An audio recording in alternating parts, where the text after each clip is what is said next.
Coming up on DC News Now, a car stolen in the district with a woman still inside crashes into a building. We're live from the scene with the newest details. And a local pediatrician turning her own experience with gun violence into action. If I came out alive, that I was going to help create change and help prevent any of this from happening to other communities. Meet this week's DMV doer. We've had plenty of clouds, but no rainfall over the last couple of days. We'll let you know when things might start to turn soggy. Then price checking up and down the aisle. We're helping you stretch your dollar on grocery essentials. And stick around because these daredevils find out what they're chasing next.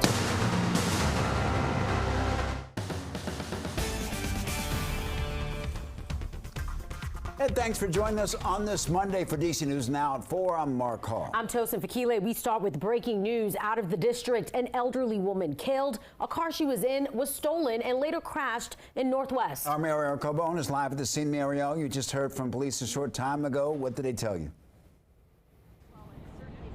Well, Mark, the biggest information coming out of that press conference is that we do know, as you mentioned, that elderly passenger inside the car has died. We want to show you where this car crashed just to give you an idea of where we're at. This is D and 6th Street downtown. You can see that vehicle that was stolen behind us here. All the airbags are out, the front hood smashed up, car doors open. So this is where that vehicle crashed. Police tell us that they got a call for a stolen car at Washington MedStar Hospital this afternoon. The caller said that their elderly parent was inside the passenger seat when it was when it was stolen. So at that point, that is when police then deployed Falcon overhead. They were searching for this white SUV.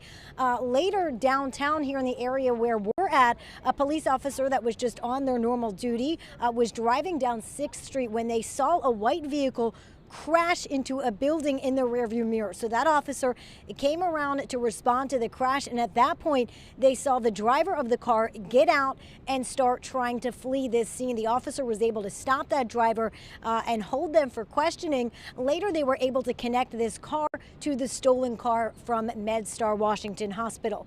Now we're told the suspect is an adult female. We don't know a name or an age, but police say they will be working with the U.S. Attorney's Office to file charges. The victim in this case, we also don't have a name or age of that person yet. We just know an elderly female. Police say when they responded to the crash, that victim was unconscious inside the car. They did render aid and transported them to the hospital. But of course, as we've mentioned, that person unfortunately passed away in this accident, or rather in this crash from a stolen vehicle. We're still waiting to get some more information. Some of the questions, whether the passenger in the car or the suspect that jumped in the car, whether they were at the hospital for an appointment or receiving any care there, that's unclear. We also don't know if this is being investigated as a carjacking or a stolen vehicle. Those are questions we're still waiting to get answers from police. Police do tell us that we should get an ID on the victim in this case later tonight. So all things we're still working on, but for now you can see the car still out here on this scene as police continue to investigate.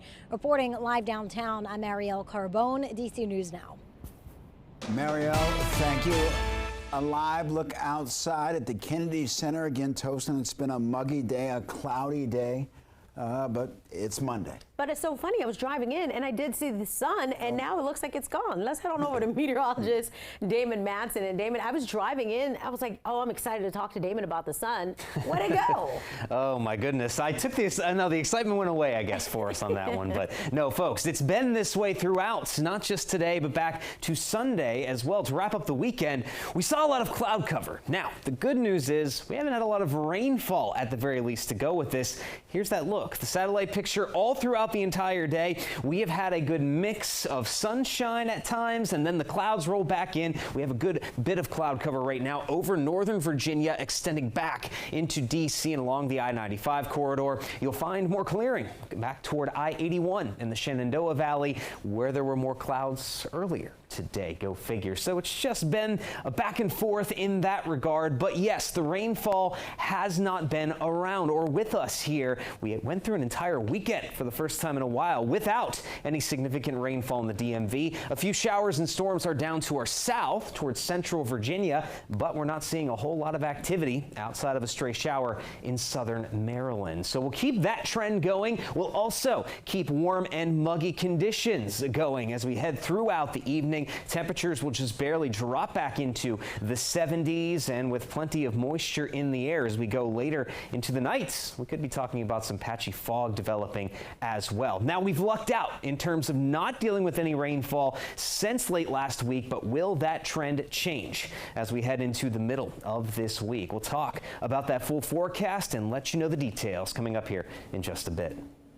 Damon, thank you. And now to a DC News Now exclusive. The brother of the parole officer killed during a resident check in Montgomery County is speaking with us for the first time. Yeah, 33-year-old Davis Martinez was a Maryland parole and probation agent. He was found dead Friday at the home of his parolee, 54-year-old sex offender Emmanuel Edward Sewell. Montgomery County reporter Christian Pena joins us with more on the information. The family of Davis Martinez continues to be in disbelief. They're still coping with the upsetting news. And though they no longer have their relative around, Martinez Brothers tells me his family wants David to be remembered as a bright spirit he was. Davis, he was a kindred spirit. There's really not one word to be able to describe Davis. A kindred spirit, a brother, and a Maryland parole officer killed on duty. Davis Martinez is remembered by his family. He always wanted to help people.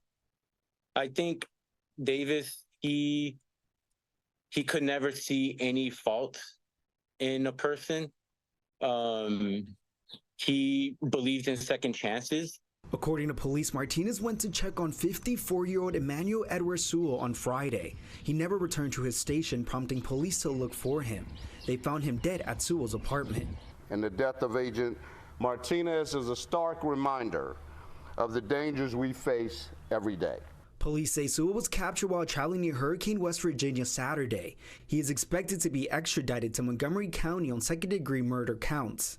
The loss of a law enforcement officer who was performing his duties for the state of Maryland is a tragedy. Martinez was a proud son to Salvadoran immigrants. His family says he was the first to graduate college, paving the way for his younger brother.